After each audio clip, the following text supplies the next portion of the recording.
complex numbers w and z are given by -1/2 take away √3 over 2i and r cos theta plus I sin theta respectively. So we have that w is -1/2 take away √3 onto I, and the z is r cis theta. Now we know that theta is in this range. That may become important shortly. So we want to state in terms of r and theta the modulus and argument for wz and z over w. Okay, so we probably need to have this one here in polar form. So -1/2 take away √3 over 2, so that would put it down here. And so this angle here, so this one's √3, this one's 1, so that must be pi by 3. So this is going to be -2 pi by 3 as the argument. And the square root of 1/2 squared plus √3 over 2 squared gives us 1. So in actual fact, w is just equal to cis -2 pi by 3. So wz would be equal to r cis theta minus 2 pi by 3, and z over w would be r cis theta plus 2 pi by 3. And both of those are okay because of the restriction on theta here. Explain why the points represented by z, wz and z over w in an Argand diagram are the vertices of an equilateral triangle. Well, let's just put them on a circle to start with. So we know that w was in this sort of direction, and then if we put the other 2 points on, we know from here that the separation between these points is 2 pi by 3.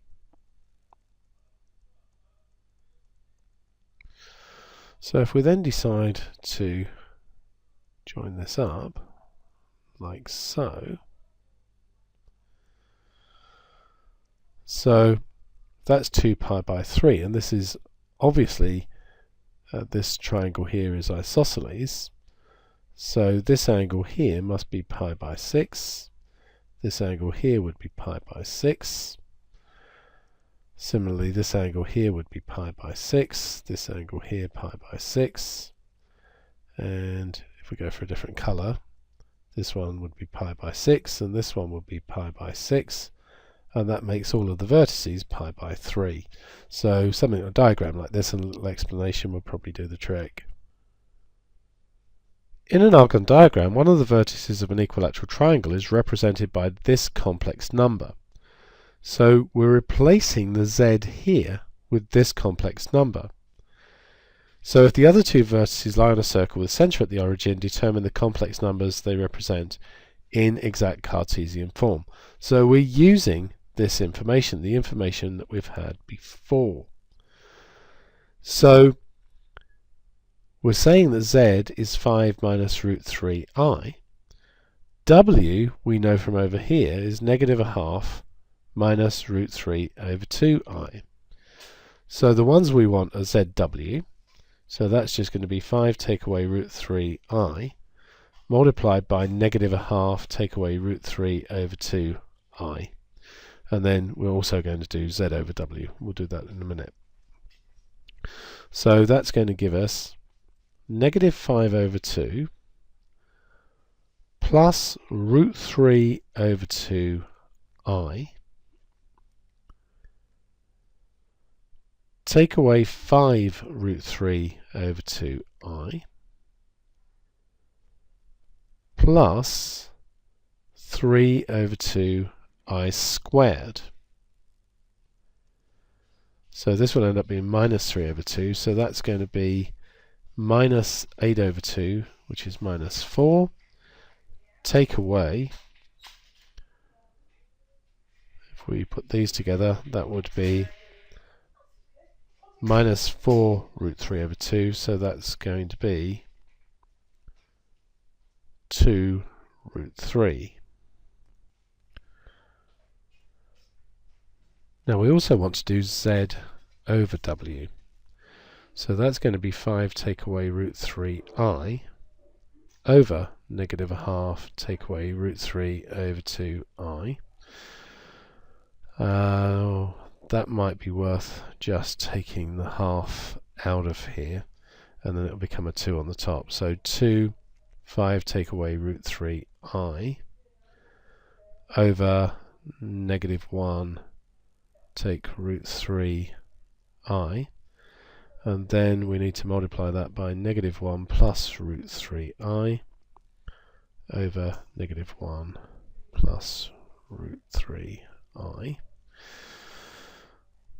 Now, let's see what happens on the bottom. That's going to give us 1 plus 3.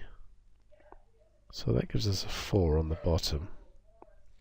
Let's put that a bit more in the middle because it looked weird over there. And then we need to expand this lot out. So that's going to give us negative 5 plus 5 root 3i. Add I root 3, and so that was from there, and then finally we're going to get plus 3.